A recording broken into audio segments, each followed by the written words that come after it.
Ô, Felipe, já passo para você. Eu só queria agradecer o pessoal que está chegando aí, mandar um abraço para o Glauber Caldas, treinador do Operário lá de Campo Grande, mandou mensagem para a gente, falando que a grande sacada do Cruzeiro foi trazer o Ricardo Trubisky de volta. O Cruzeiro sempre foi o grande formador, precisa potencializar isso. E o pessoal do Portal da Base Brasil também mandando mensagem. O nosso Euler Vitor aí mandou mensagem também. Christian Gomes, da Sport TI aí de Minas. Você não está em Minas, né, Edinho? Não tô. Hoje eu tô em São Paulo. Minas. Show. Mandou uma pergunta aqui também. Aí já passo para você, Felipe. O Christian pergunta o seguinte: não seria uma boa o clube fazer mais parcerias com clubes do interior para disputar o estadual, colocando o jogador da base para ganhar experiência? Como vocês enxergam isso, Edinho? Com certeza. Eu acho que a partir do momento em que você proporciona ao seu jogador uma possibilidade de maturação, seja o mais jovens, ele tem que ser feito. Eu acho que precisa passar por uma experiência. Agora depende a quantidade de atletas que você tem registrado também. Não adianta eu pegar um clube que tem 40 profissionais ali ativos registrados e mandar 10, trabalhar com 30. Tem que ser, isso aí é um trabalho do departamento de futebol, mas eu acho que tem que ser feito esse tipo de parceria sim, a valorização desses times do interior, porque é assim que os jovens talentos, eles ganham maturidade, né, e começam a entender um pouco mais o futebol profissional. É muito importante essa maturação desse atleta, né? Show, vai lá, Felipe.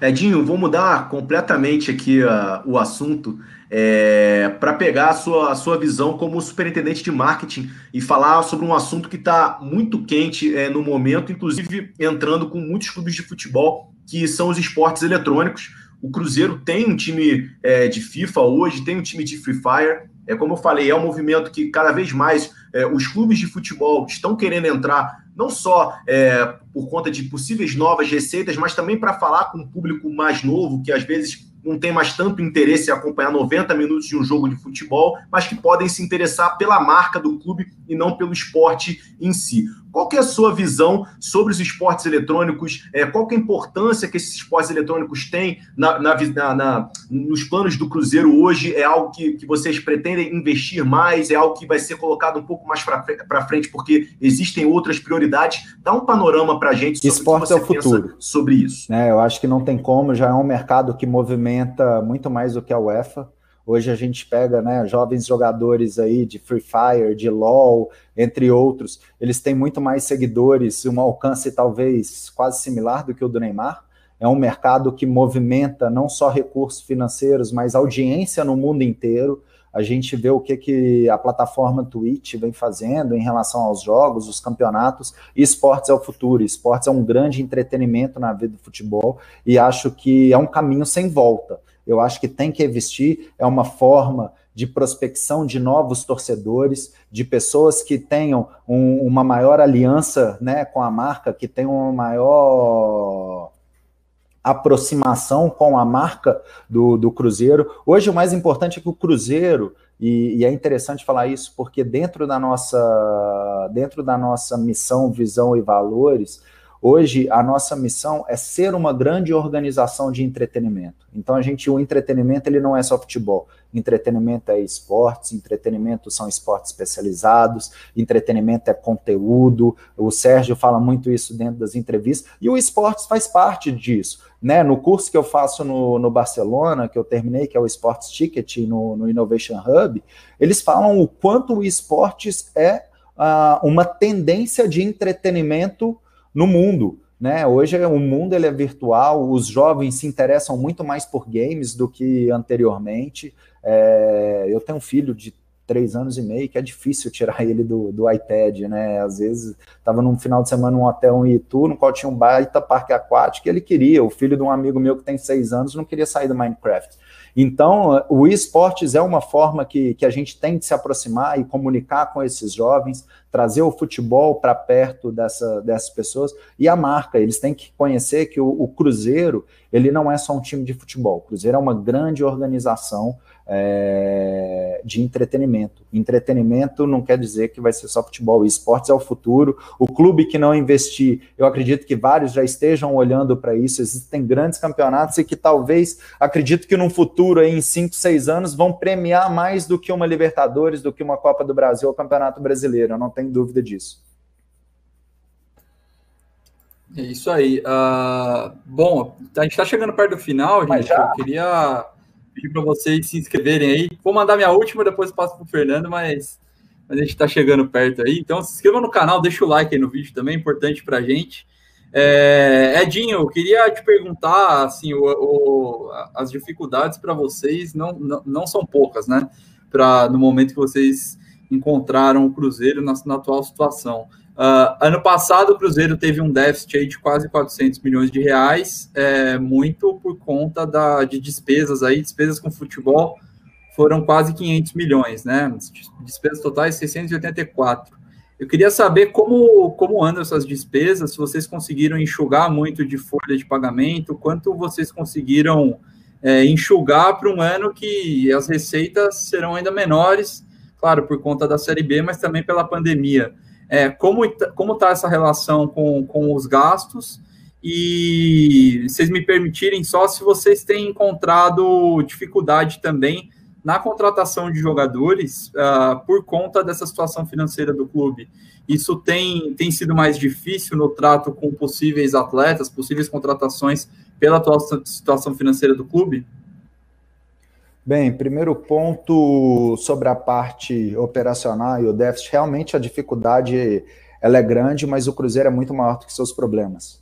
Então, o primeiro passo que a gente fez diante de toda a dificuldade que nós tínhamos era resgatar a credibilidade do clube. E com uma gestão séria, transparente, da maneira como a gente tem conduzido, a gente tem resgatado essa credibilidade perante o mercado, a forma... Hoje o Cruzeiro ele só toma decisões que ele vai conseguir arcar com aquilo que foi combinado. O Cruzeiro ele não faz mais loucuras, né? Sobre o orçamento, realmente o orçamento ele fica comprometido desse ano, principalmente porque a gente não tem que se falar em premiação, em nada disso, mas a gente tem que se adequar. Isso começou lá no início do ano, quando os salários foram repactuados, quando foi estipulado um teto salarial. Dentro da parte administrativa, a gente também conseguiu enxugar essas despesas operacionais, estipulamos teto salarial para todos os diretores, que são ali remunerados. Temos grande parte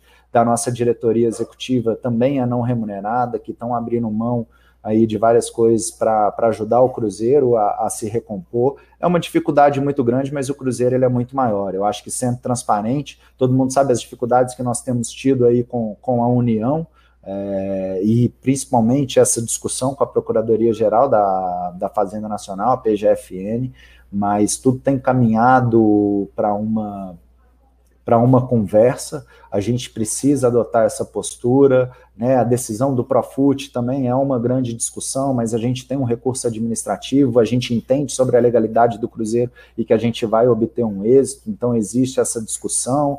Mas o Cruzeiro é muito maior, as atitudes de forma transparente, sendo realistas, e realmente, quando a gente sentar para fazer um acordo, a gente vai fazer dentro da capacidade financeira e econômica do Cruzeiro. A gente não está lá para fazer loucura, para fazer graça para a torcida, nada disso. A gente está lá para reerguer o Cruzeiro e colocar o Cruzeiro de volta nos trilhos. Sobre a parte de jogadores, eu não tenho visto o David, quem lidera isso, junto ao presidente. Futebol eu não encaixo muito dentro da gestão do futebol, mais na parte administrativa, mas eu também não vejo como grande dificuldade. Dificuldade para trazer jogadores a gente tem por uma questão do teto, mas a pandemia também ajudou, porque trouxe uma baixa, né? Acabou aquela inflação absurda que tinha de salários de jogadores. E o Cruzeiro hoje ele faz e ele cumpre com o que ele realmente faz. Se o salário acordado foi X, ele paga. O Cruzeiro é um dos únicos times que está com salário em dia hoje, durante a pandemia. Quando a gente assumiu, a gente conseguiu quitar 2 folhas. Até hoje pagamos todas as folhas salariais dentro do prazo, com direito de imagem, com tudo. Então isso também é um grande motivador e que traz uma segurança também para atletas que estão no nosso elenco e para aqueles que passaram por negociação e que hoje vieram. Então, hoje o Cruzeiro ele tem três grandes compromissos. O primeiro é ser transparente com toda a relação que ele tiver, seja ela comercial, seja ela passional. O Cruzeiro ele é super transparente e super correto nas suas relações. Segundo é manter salários em dia. Então, salário a gente não tem que se vangloriar, porque o salário ele foi pago na data. Salário é obrigação. Isso aí é uma contraprestação para o trabalhador. Qualquer trabalhador tem direito a salário e tem que receber. E o terceiro são as dívidas da FIFA, que hoje, né, a gente ainda tem uma que pode trazer uma punição desportiva, no qual a gente tem que é do Awada, aquela dívida referente ao Denilson, que foi o que ocasionou 6 pontos, que também já pagamos essa penalidade esportiva, mas todas as demais não trazem, mas o que a gente tem buscado, mostrando com transparência, com a credibilidade para esses credores, é a repactuação dessas dívidas, de forma que o Cruzeiro possa arcar. Então, a dificuldade é grande, mas o Cruzeiro é maior, tem que ser responsável, ter uma gestão profissional ajuda bastante, é dessa forma que a gente tem conduzido e que a gente tem resgatado essa confiança para colocar o Cruzeiro no lugar certo.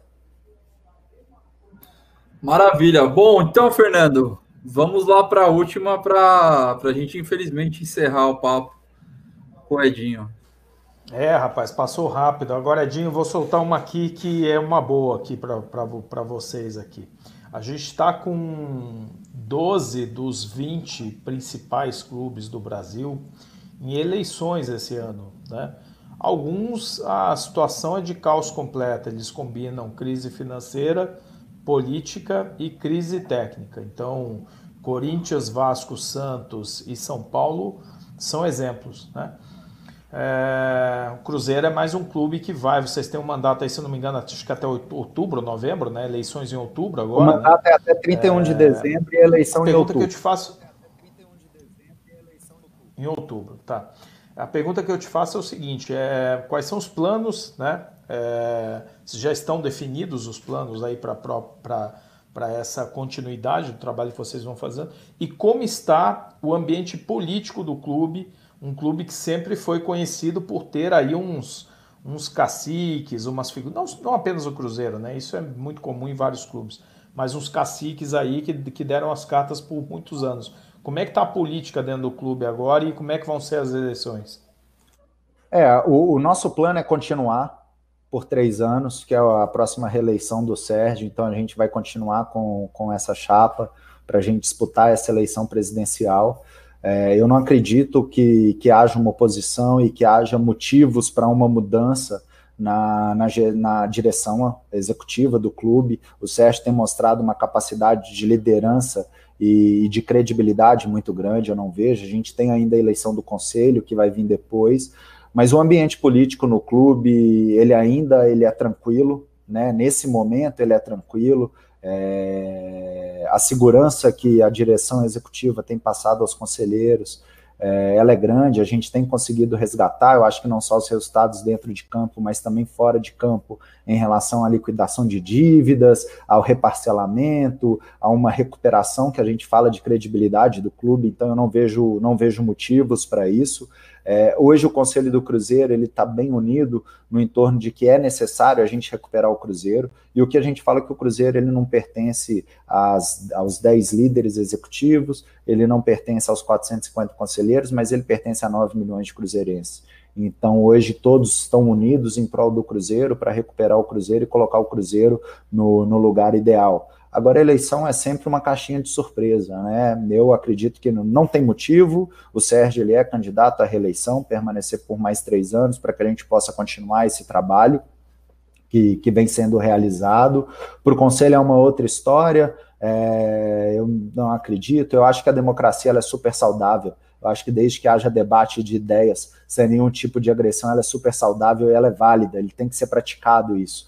Desde que, que todos os candidatos eles estejam ali propondo o que seja melhor para o Cruzeiro, a gente tem que propor esse debate e a discussão de ideias, né? E votar ali com consciência como conselheiro no que você acredita que seja o melhor para o Cruzeiro. E espero que esses outros clubes, esses novos concorrentes, eles também tenham uma cabeça voltada à gestão e menos política, porque o futebol brasileiro merece isso e precisa passar por isso.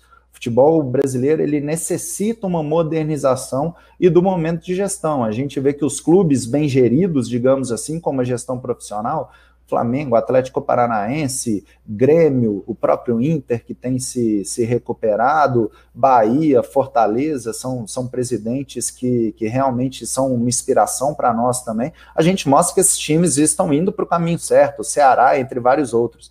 Então, acho que o futebol brasileiro ele precisa se modernizar, sim, principalmente no quesito gestão profissional do futebol. É isso que eu espero para esses outros grandes clubes do Brasil. Isso aí, Cruzeiro tem que voltar logo, né, Fernando? Para a Série A, tá fazendo falta. Tem que voltar. E o Edinho vai ficar aí, mas são 3 anos de mandato depois, né, Sérgio? Né, Edinho?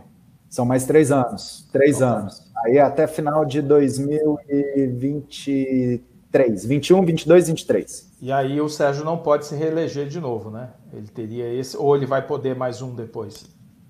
Existe uma discussão grande sobre isso, mas não é a nossa preocupação nesse momento. O que a gente preocupa é um passo de cada vez. Ninguém quer se eternizar no cargo. O que a gente quer é colocar o Cruzeiro dentro do caminho. A gente não está preocupado com a parte política agora. Não cabe nesse momento nos preocuparmos com a parte política. O que a gente tem que preocupar é com a parte administrativa. Vamos primeiro olhar para essa reeleição, no qual a gente vai poder dar uma continuidade daqui 3 anos, colocar o Cruzeiro no topo novamente, voltar para a Série A. A gente está na Série B de passagem, né? Se tudo der certo em janeiro esse ano, a gente já comemora o centenário com acesso garantido. É o que a gente espera e que a gente tem trabalhado para isso. E daqui 3 anos a gente vê se for possível e o Sérgio quiser também. A princípio o momento dele é nesses 3 anos e meio, não vamos pensar, um passo de cada vez. Tá ótimo, meu cara. Inclusive pensar quando que o Edinho vai ser candidato a presidente do Cruzeiro. Mas isso fica para uma outra conversa aí, Edinho. Não preciso te botar em saia justa aqui. Tá? Não, se Papai do Céu entender que foi um momento e a torcida também, né? Quem sabe, a família também, eu acho que tudo depende do momento de vida da pessoa, né? Eu nunca escondi que eu tinha um sonho de ser presidente do Cruzeiro. Meu pai foi vice-presidente do Cruzeiro muito tempo. Eu também sempre tive essa vontade, mas de verdade também, se eu tiver oportunidade, eu estou de coração aberto, vou assumir com toda alegria, com todo o profissionalismo que for necessário, mas se também só fazendo parte, podendo ajudar o Cruzeiro de alguma forma, também me satisfaz e estou muito feliz. O importante é ajudar e servir ao Cruzeiro. Esse é o maior legado que eu quero deixar, que meus filhos olhem e falem assim: papai e vovô fizeram uma grande história e ajudaram o Cruzeiro, independe de como e qual seja cargo. Não vamos nos apegar a cargo, vamos nos apegar a ajudar o Cruzeiro. É isso aí. E, bom,